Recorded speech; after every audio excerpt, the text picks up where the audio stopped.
Only taking into account the differences can you catch and appreciate the diversity of the world. And only appreciating the diversity can you respect all the differences. And for a harmonious life together, for a cooperation, for respect of the countries, you need to accept that we are equal, but we are different. That means that this is the value of Expos. Expos are showcases of diversity, cultural diversity, biodiversity.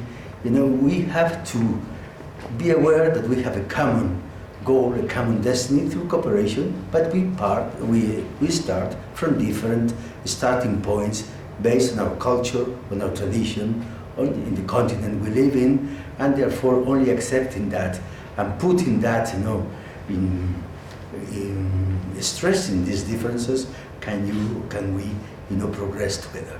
Yeah. Of course, I think that every Expo theme allows the expression of and the manifestation of all the important aspects of humankind. The theme of Milan Expo is to feed the planet. This is something very immediate. It's something that we all need to do every day, and we have a solidarity. Connecting people, connecting minds is a less clear theme. But it's a multifaceted theme, and therefore, through technology, through contact, because connecting people means contact, means exchange, means cooperation, means solidarity. Through all these phenomena, through all these points, we can really create, include women and everybody, in the development of this theme. The technology, of course, for connectivity today is very much linked to IT, to personal contact, but for a big number of people, IT plays a role, and then through technology and through innovation, we are going to overcome the barriers we have, because many things are opposing the connectivity, opposing the connection. We have a lot of legal, a lot of physical, a lot of economic barriers.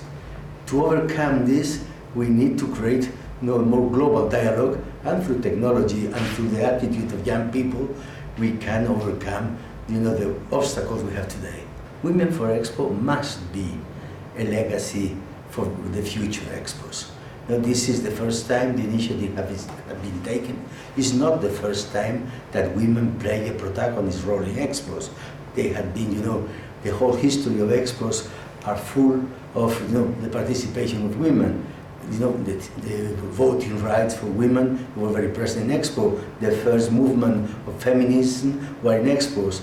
And also the more traditional aspect of women have been always stressed in many Expos.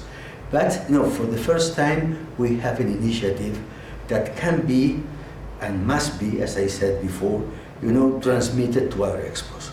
Of course, they have to be based on the theme of the Expo. The future Expos have to be integrated in the cultural context of every Expo. Expos are the product of a contest. Even if there are some principles which we cannot renounce too, which is the quality, the protagonism of women, the respect for women, but we have to translate that to a different context. We're going, in the next Expo, we're going to do that in Kazakhstan, and the next World Expo is going to take place in Dubai. Therefore, we will have there other challenges, other problems, and we need to work together from now on to have this Women for Expo as a part of the development of the Expo. We are going to work now for that. After the end of the Expo, we are going to make an assessment of what this has represented. We are going to include that in our rules, and we are going to talk and to negotiate with future Expos in order that we can continue, in the years ahead with this initiative. In the case of Madame Africano, apart from the fact of being a woman and being from Africa, she is a very experienced and a very intelligent, professional. Madame Africano has represented her country in many occasions, and I would like to put first of all her capacity. And then, you know, the fact that she's from Africa, which is really a first, and also the fact that she's a woman, you know, is adds more to her, you know, value and reputation. But first of all, she's a very valuable person.